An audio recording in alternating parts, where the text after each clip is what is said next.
My name is Equin, and I woke up with a hunger so fierce it felt like claws scraping the inside of my stomach. My eyes cracked open to dim light filtering through a paper window screen. The air smelled of old wood and something sweet, like dried flowers left too long in a jar. My body ached. Every muscle felt stretched and bruised, like I'd been beaten and left for dead. I tried to move, and that's when I felt it. Warmth. Skin against my arm. I froze. My hand had landed on bare flesh. Smooth. Warm. A woman's shoulder. I jerked my hand back, heart hammering. The movement made my head spin, and I had to close my eyes against a wave of dizziness. When I opened them again, I saw her. A woman lay beside me, her dark hair spilling across a thin pillow. She wore nothing beneath the rough blanket that had slipped down to her waist. This was wrong. All of it was wrong. I didn't know her. Did I? My thoughts felt like water slipping through cupped hands. Images flashed through my mind that weren't mine. A face. This face. The woman beside me. But the memories felt distant, like watching someone else's life through dirty glass. The room around me was small. Modest didn't begin to describe it. The walls were bare wood, the floor worn smooth by years of footsteps. A single chest sat in the corner, its lid scarred and dented. This bedroom held nothing of comfort, nothing of wealth. Just survival. I tried to sit up, and pain lanced through my ribs. My breath hissed between my teeth. The woman stirred. Her eyes opened, brown and warm, finding mine immediately. "Yiquin," she murmured, her voice thick with sleep. "You should rest." Yiquin. The name hit me like a fist to the gut. Memories that weren't mine crashed through my skull. A life. A whole life that belonged to someone else. This man, Yiquin. His body. His memories. His woman. I was Equin. I had been Equin. But now I was trapped inside Yiquin's flesh, drowning in his experiences while my own self screamed somewhere deep inside. The woman, Dai. Her name came to me unbidden, reached for my face. Her fingers were rough with calluses, but her touch was gentle. "You're trembling," she said. I couldn't speak. How could I explain this? How could I tell her that the man she knew was gone, replaced by a stranger wearing his skin? Dai pushed herself up, and I forced myself to look away as the blanket fell further. She didn't seem to notice or care about her nakedness. There was an intimacy here, a comfort between bodies that spoke of years together. But I had no years with her, just stolen memories that told me we'd shared hardship and hunger, that we'd clung to each other through winters that bit deep and summers that baked the earth to dust. "The fever broke," Dai said, pulling the blanket around her shoulders. "I was worried. 3 days you burned.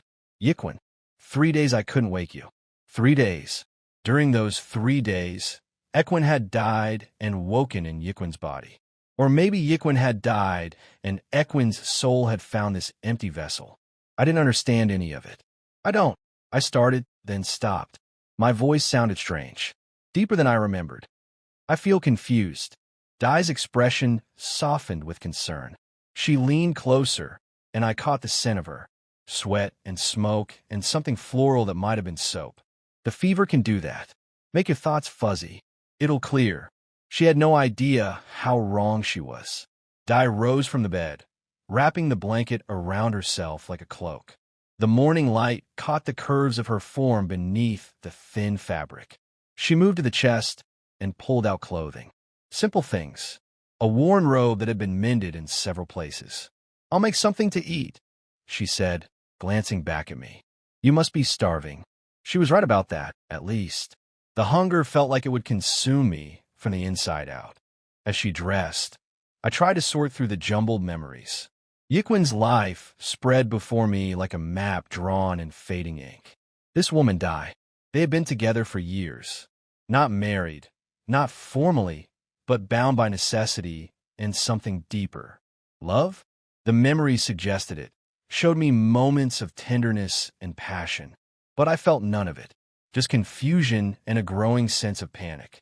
Dai finished dressing and moved to the doorway. She paused there, looking back at me with an expression I couldn't quite read. "I'm glad you're back," she said softly. "I thought I'd lost you."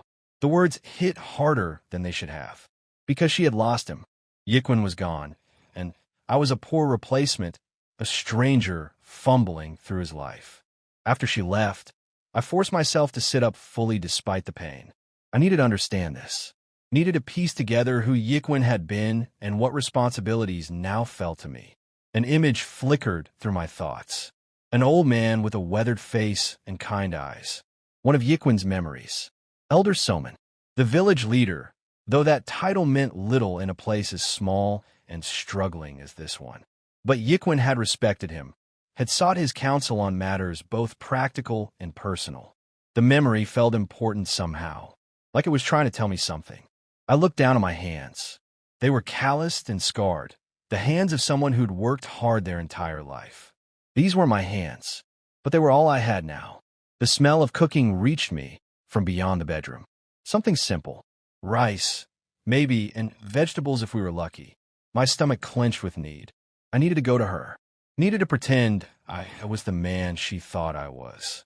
The alternative was admitting the truth, and I couldn't imagine how that conversation would go. I could barely believe it myself. Standing took effort. My legs shook, weak from 3 days of fever. I found clothes folded on the chest and dressed slowly, each movement sending fresh waves of discomfort through my battered body. When I finally made it to the kitchen, Dai was stirring a pot over a small fire. The room was even more sparse than the bedroom. A rough table, 2 stools, pots and bowls that had been used and cleaned and used again until they'd become extensions of their owner's hands. Dai looked up when I entered. A smile touched her lips, but worry lingered in her eyes. "Sit," she said, gesturing to one of the stools. "It's almost ready." I sat, grateful to take the weight off my trembling legs. The warmth from the fire felt good, pushing back the morning chill that had seeped into my bones. "You shouldn't be up yet," Dai continued, not looking at me as she worked. "The fever was bad, Yikwin. The worst I've seen you have." "I'm stronger than I look," I said, and immediately wondered if that was true. If Yikwin had said things like that, if I was playing this role correctly. Dai ladled rice into 2 bowls. There wasn't much, and I could see her giving me the larger portion. Guilt twisted in my gut. She'd cared for me, nursed me through fever, and now she was giving me food when we clearly had little enough to spare.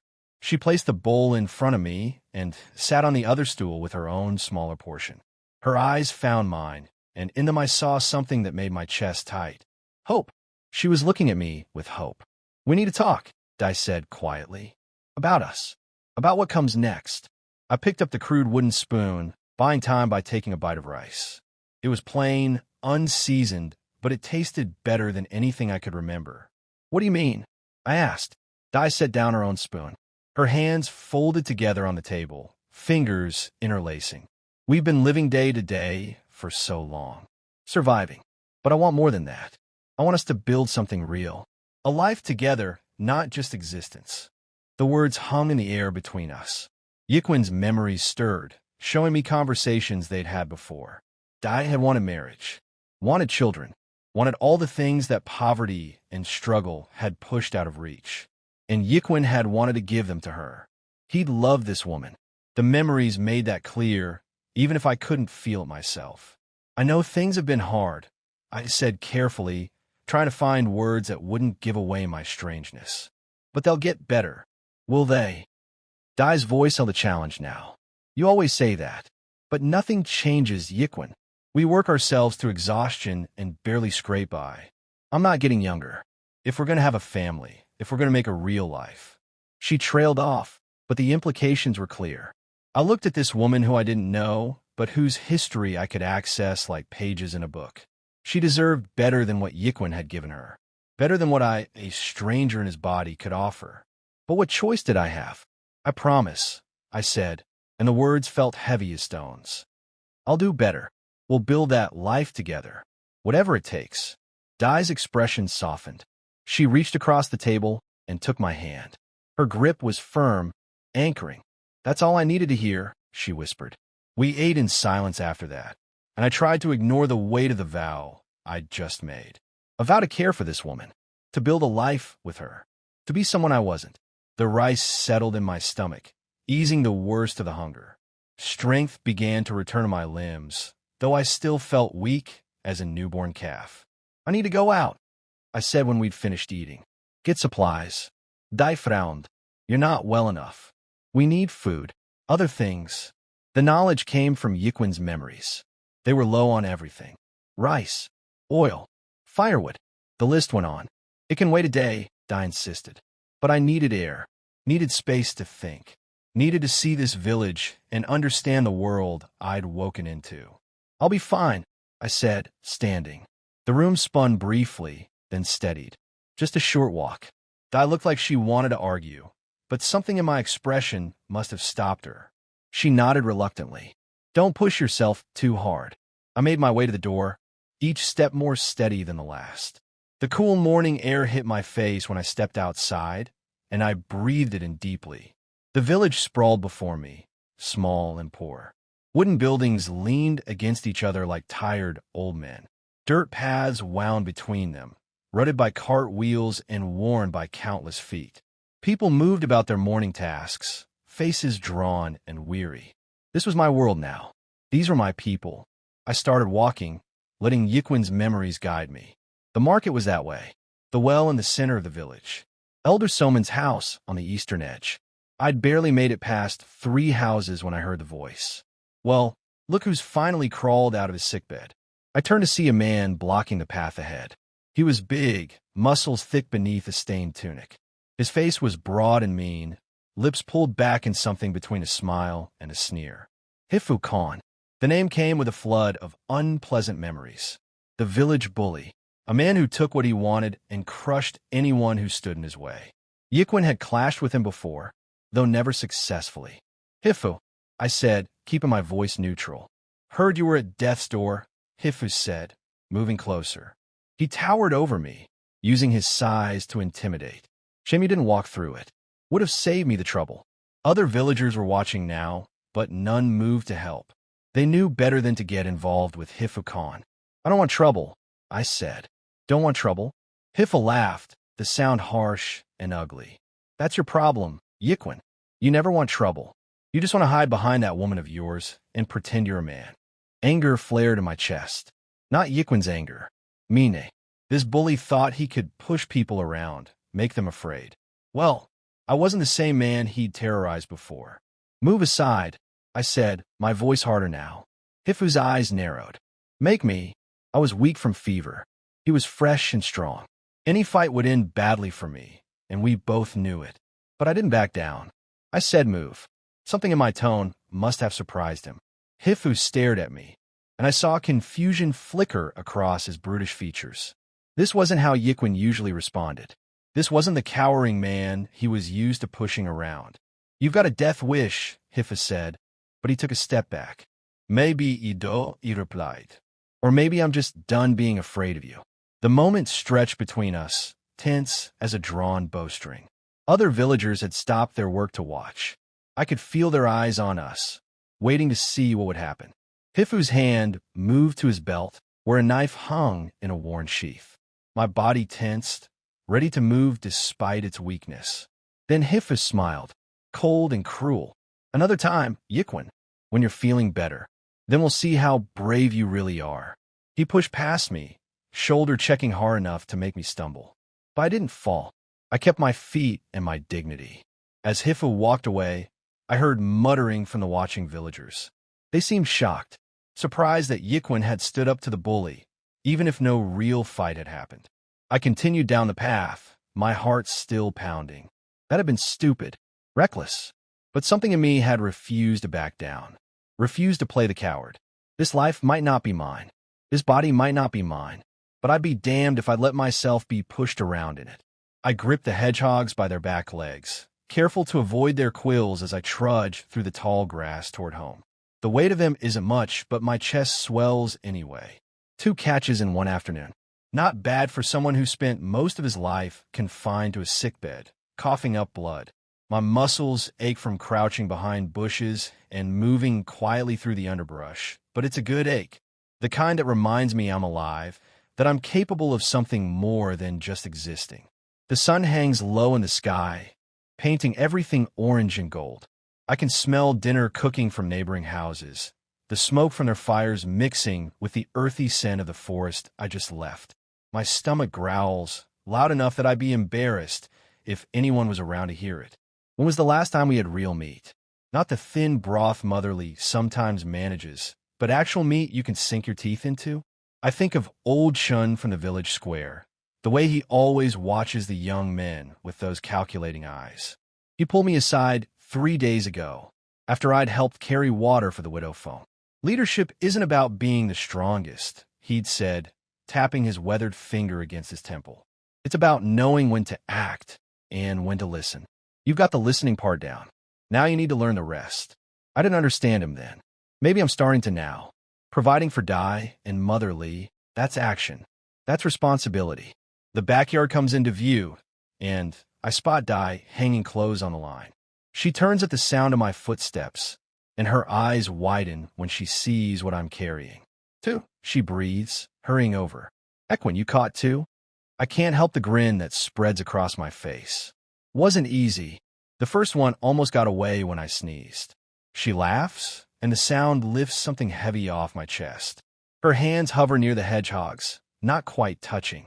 Motherly will be so pleased. We can finally have a proper meal. But even as she says it, I see the worry creeping back in her eyes. The same worry that's been there since Father died, since everything became about scraping by one more day. I know what she's thinking because I'm thinking it too. Do we eat them now, or do we think about tomorrow and the day after that? Let's get inside, I say, before the neighbors start asking questions. The kitchen is dim and warm, the last light of day filtering through the single small window. Motherly looks up from where she's been mending a shirt, and her hands go still when she sees our catch. For a moment, she just stares, and I wonder if she's going to cry. Instead, she stands and comes over, touching my shoulder with her rough, work-worn hand. You did well, son. Those words shouldn't mean as much as they do, but my throat tightens anyway. I lay the hedgehogs on the wooden preparation table, watching as both women circle them like they're made of gold. We could roast them, Dai says softly, with the last of the wild onions. It would be enough for 3 days if we're careful. Motherly nods slowly, but her expression is distant. Or we could take them to the market tomorrow, trade them for rice and maybe some millet. That would last us longer. I lean against the wall, suddenly exhausted. The initial rush of success is fading, replaced by the cold reality of our situation. This is what our life has become.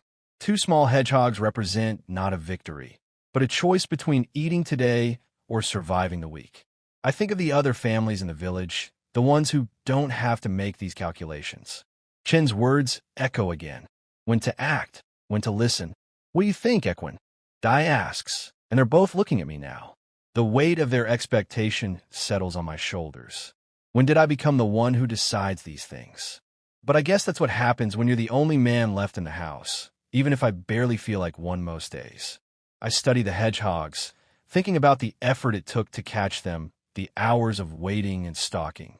My hands still smell like the forest, like dirt and pine needles. We sell them.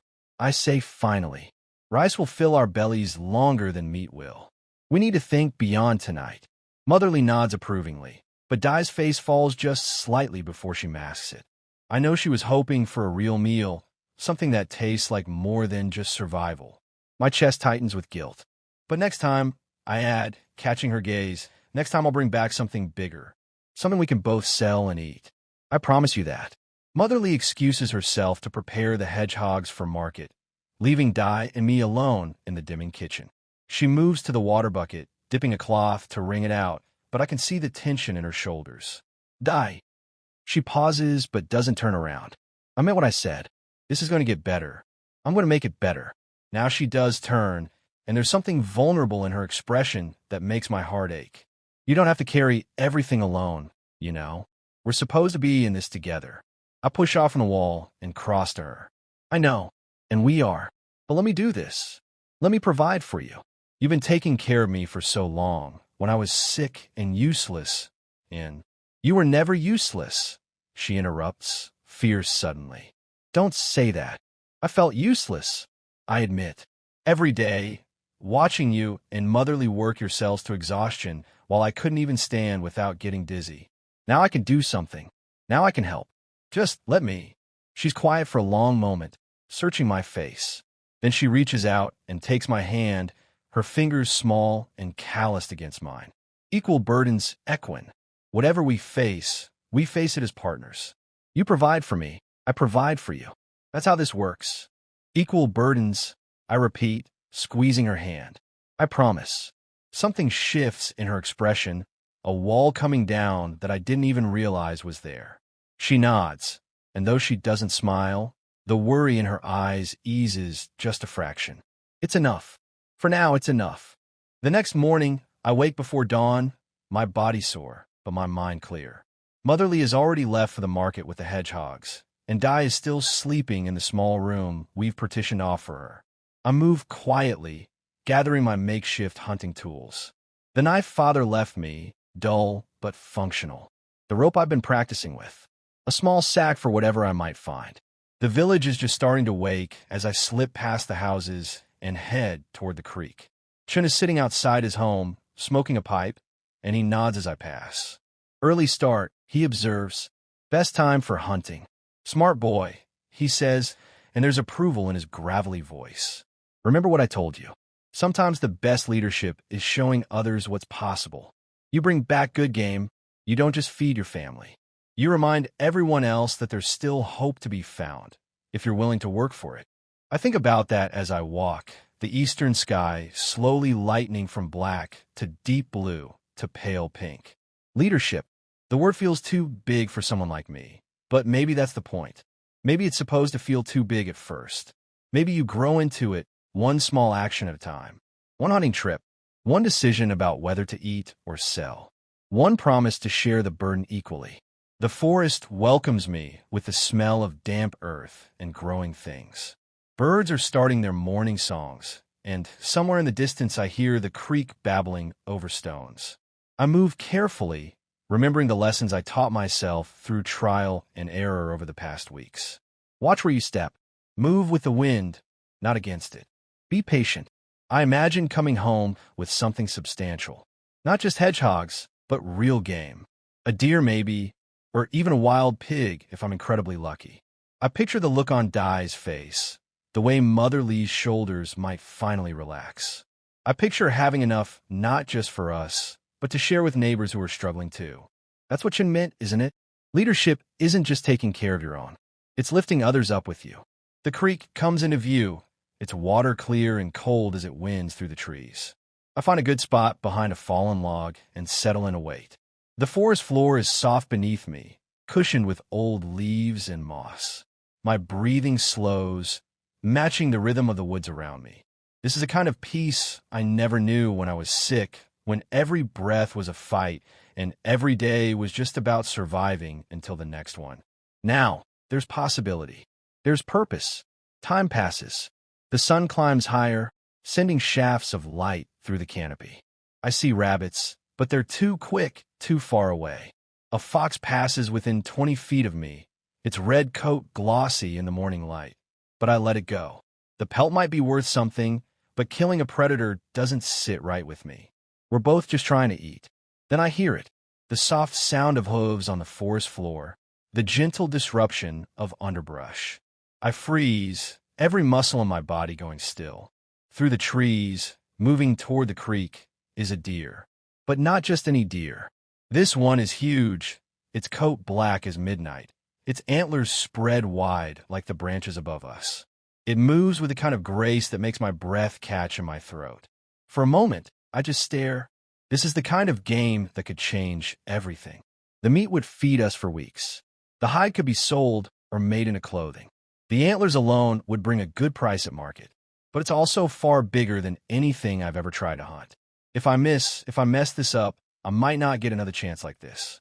The deer lowers its head to drink from the creek, completely unaware of me.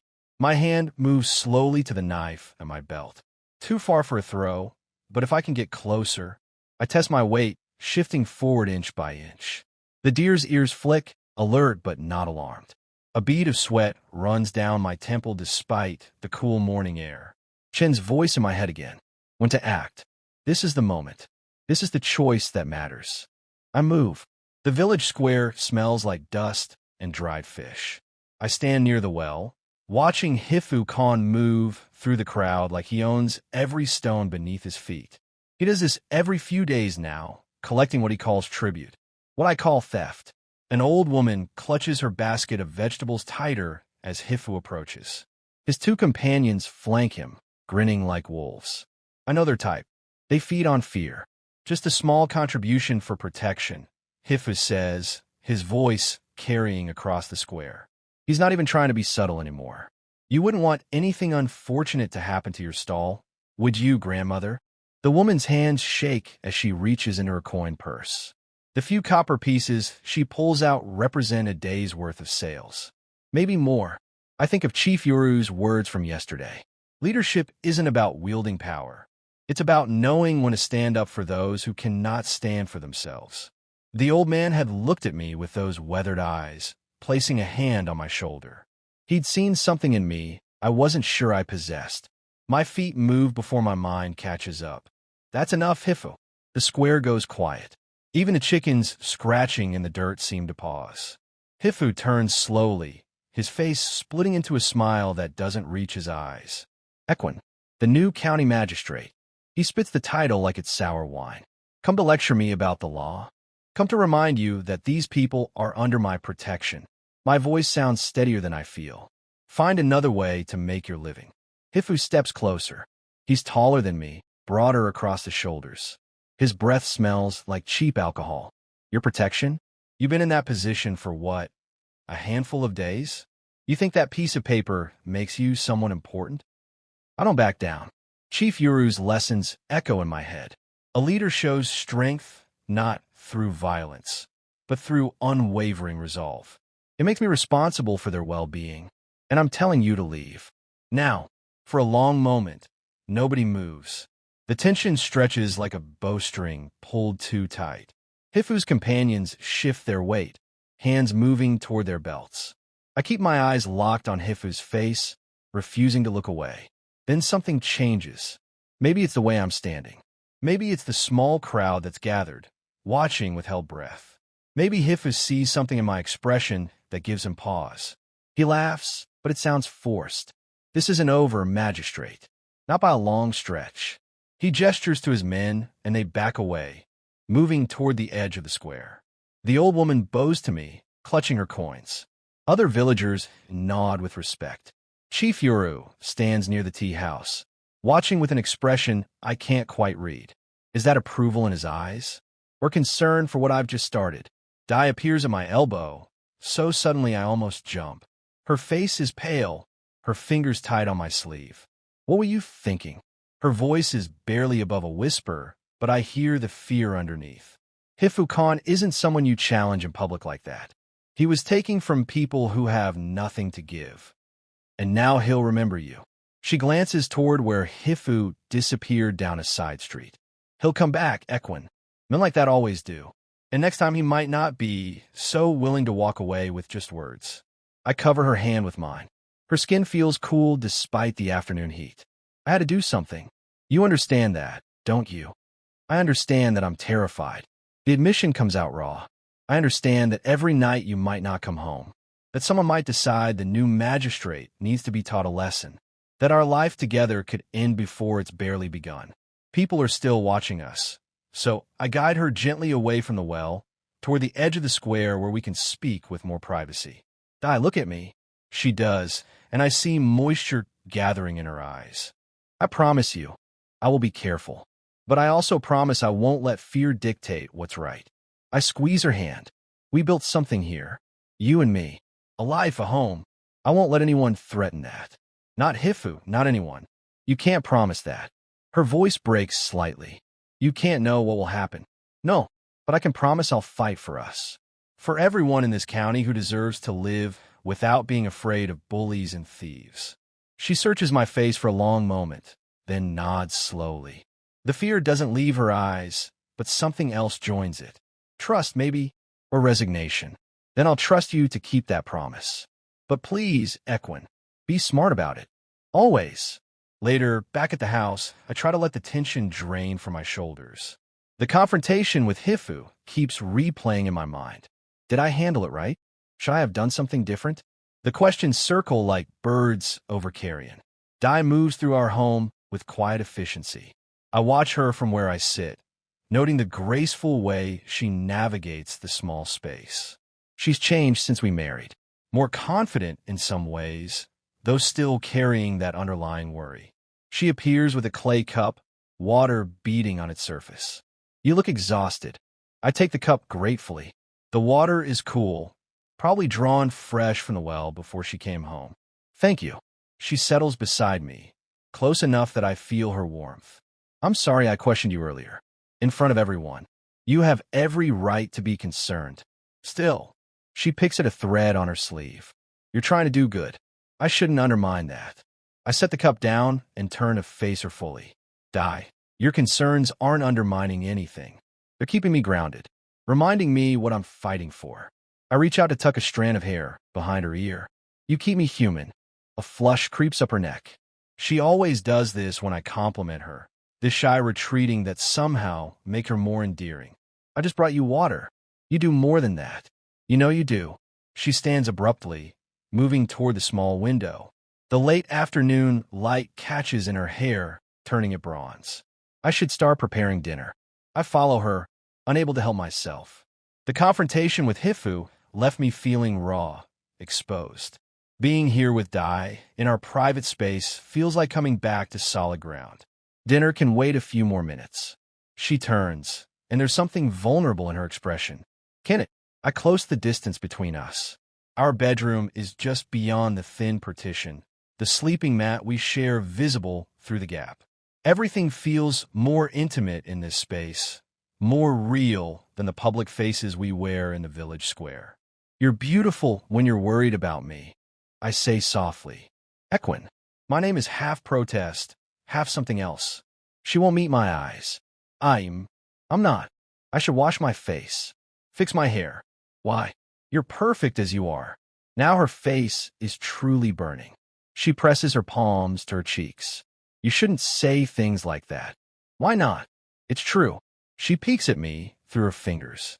Because it makes me feel, I don't know how to respond when you say such things. I take her hands gently, pulling them away from her face. You don't have to respond. Just accept that I mean it. We stand there in the doorway to our bedroom, the outside world temporarily forgotten. She's trembling slightly, and I wonder if it's still fear from earlier or something else entirely. I want to take better care of myself, she says suddenly. For you, I want to be someone worthy of such words. Dai. I lift her chin so she has to look at me. You already are. You always have been. She smiles then, small and hesitant but genuine. Her arms come up around my neck in a gesture that's becoming more familiar, more natural. Then I suppose I should simply say thank you. You suppose correctly. Her laugh is quiet, but it fills our small home with warmth. Outside, the village continues its daily rhythm. Somewhere out there, Hifu Khan is probably planning his next move. Challenges wait around every corner. But here, in this moment, with Dai's arms around me and her trust in my hands, I feel like maybe I can handle whatever comes next. She rests her head against my chest. Promise me again that you'll be careful. I promise. And that you'll come home to me. Every single time. She holds me tighter, and I hold her back, both of us drawing strength from the contact. Whatever storm is brewing with Hifu Khan, whatever tests Chief Yoru has planned for my growth as a leader, whatever responsibilities wait for me as magistrate, all of it feels manageable as long as I have this to return to